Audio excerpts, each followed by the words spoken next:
আলহামদুলিল্লাহ, আল্লাহ পাক রব্বুল আলামিন দরবারে লাখ কোটি শুকরিয়া আদায় করছি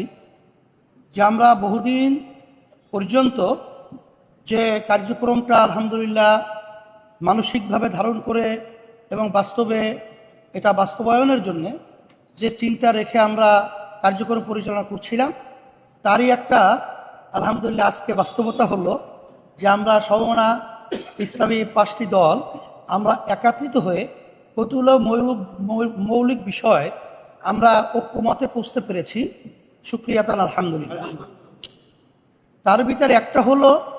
যে আমাদের সামনে জাতীয় নির্বাচন, আমরা যেন ইসলামী দলগুলো একটা বাক্স পাঠাতে পারি, এ বিষয় নিয়ে আমাদের আলোচনা আলহামদুলিল্লাহ অনেকটা এগিয়েছে এবং আমাদের অনেকের আন্তরিকতা মাশাআল্লাহ ওইভাবে প্রকাশ পেয়েছে, আলোচনায় আমরা সন্তুষ্ট। আর দ্বিতীয় হলো যে আমাদের জাতীয় যে নির্বাচন কবে নাগাদ হবে এটার ব্যাপারে আমরা একমত বা ঐক্যে পৌঁছতে পেরেছি যে আমরা প্রয়োজনীয় গুরুত্বপূর্ণ যে সংস্কারগুলো রয়েছে সেই সংস্কারগুলো শেষ হওয়ার পরেই যৌক্তিক সময়ের মধ্যে জাতীয় নির্বাচন আমাদের সবাই ঐক্যমতে এরা আমরা একমত হয়েছে। আর একটা বিষয় আমরা ঐক্যমতে পৌঁছেছি, আধিপত্যবাদ, সাম্রাজ্যবাদীবাদ এবং বিশেষ করে বিদেশি যে আমাদের দেশ নিয়ে বিভিন্ন ধরনের তালবাহানা, এটা যেন না করতে পারে এ ব্যাপারে আমরা সবাই ঐক্যমত হয়ে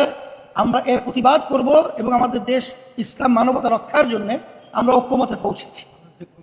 আর একটা বাংলাদেশ কল্যাণ রাষ্ট্র প্রতিষ্ঠার ব্যাপারে এখানে ইসলাম এটাই তো কল্যাণ,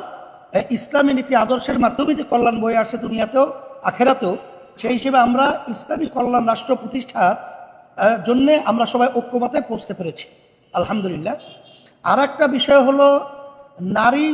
যে বর্তমানে যে ফরেস্টার সংস্কার যে রয়েছে, এই সংস্কার কমিশন আমরা সবাই একমত হয়েছি যেটা সম্পূর্ণ বাতিল করতে হবে এবং এটা যদি না করে তা আমরা ঐক্যমতে আমাদের সামনে পরামর্শ ভিত্তিক আমরা এই বাংলাদেশের ভিতরে এর প্রতিবাদে আমরা কঠোর আন্দোলন এবং সিদ্ধান্ত নিতে বাধ্য হব।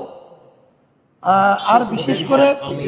ফ্যাসিস্টদের খুনিদের এবং দেশ থেকে যারা টাকা পাচার করেছে এদের বিচার এবং টাকা ফেরত নিয়ে আসার ব্যাপারে আমরা আলহামদুলিল্লাহ ঐক্যে পৌঁছতে পেরেছি যে ত্বরিত এই খুনি এবং যারা নাকি জালেম এবং যারা নাকি টাকা পাচারকারী রয়েছে তাদের বিচার, এই গণহত্যাকারী এক কথাই তারা যে এই বিচার যেন বাংলাদেশের ভিতরে ত্বরান্বিত এবং খুব ত্বরিত এটা বাস্তবায়ন হয়, এ ব্যাপারে আমরা ঐক্যমতে পৌঁছতে পেরেছি। আর আলহামদুলিল্লাহ ধারাবাহিকতা, আজকে আমাদের এই আনুষ্ঠানিকতা আজকে শেষ নয়, আমাদের এই লক্ষ্যে পৌঁছার জন্যে আমরা সবাই ধারাবাহিকভাবে এই কার্যক্রম পরিচালনা চলতে থাকবে, বৈঠক চলতে থাকবে। আশা করি আলহামদুলিল্লাহ এই 53 বছর স্বাধীনতার পরে 54 বছর চলছে আমাদের যে লক্ষ্য বাংলাদেশকে নিয়ে, এটা আমরা আশা করি এখন যে পরিবেশ তৈরি হয়েছে এটা আমরা পৌঁছতে পারবো, এরকম একটা আশার আলো আলহামদুলিল্লাহ আমরা দেখতে পাচ্ছি। আপনাদের সকলকে ধন্যবাদ। এখন অন্য দায়িত্বশীল যারা রয়েছে তারা শুকরিয়া, আপনাদের সকলকে ধন্যবাদ জানাই এবং আপনাদেরকে ধন্যবাদ জানাই যে আপনারাও যেন ইসলাম দেশ মানবতার পক্ষে আপনাদের লেখনী কথা এটা আপনারা কাজ করতে পারেন, এই জন্য আমাদের পক্ষ থেকে সকলকে আমরা উদাত্ত আহ্বান এবং আমরা অনুরোধ করছি এবং আপনাদের ধন্যবাদ জানাচ্ছি।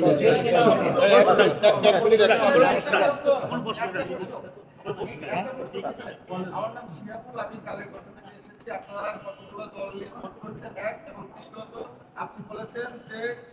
যৌক্তিক সময় সংস্কার করে নির্বাচন, যৌক্তিক সময়টা আপনাদের কাছে কতদিনের? এটা সংস্কারের ব্যাপারটা তো এখন নির্ধারিত আসলে সময় বলা যায় না, তবে এটা আমরা সময়ের ব্যবধানে সংস্কার, যেহেতু দ্রুত শব্দটা আমরা ব্যবহার করেছি, যৌক্তিক সময় ব্যবহার করেছি, কালক্ষেপণ না করে এটা আমরা বর্তমান আন্তর্বর্তীকালীন সরকারকে এটা আমরা বারবার অনুরোধ করেছি, এখনো পরিষ্কার বলছি যে এখানে কিন্তু যৌক্তিক সময়ের মধ্যে প্রয়োজনীয় সংস্কার শেষেই জাতীয় নির্বাচন পরিবেশ তৈরি করা, সেটা খুব বেশি না হওয়া।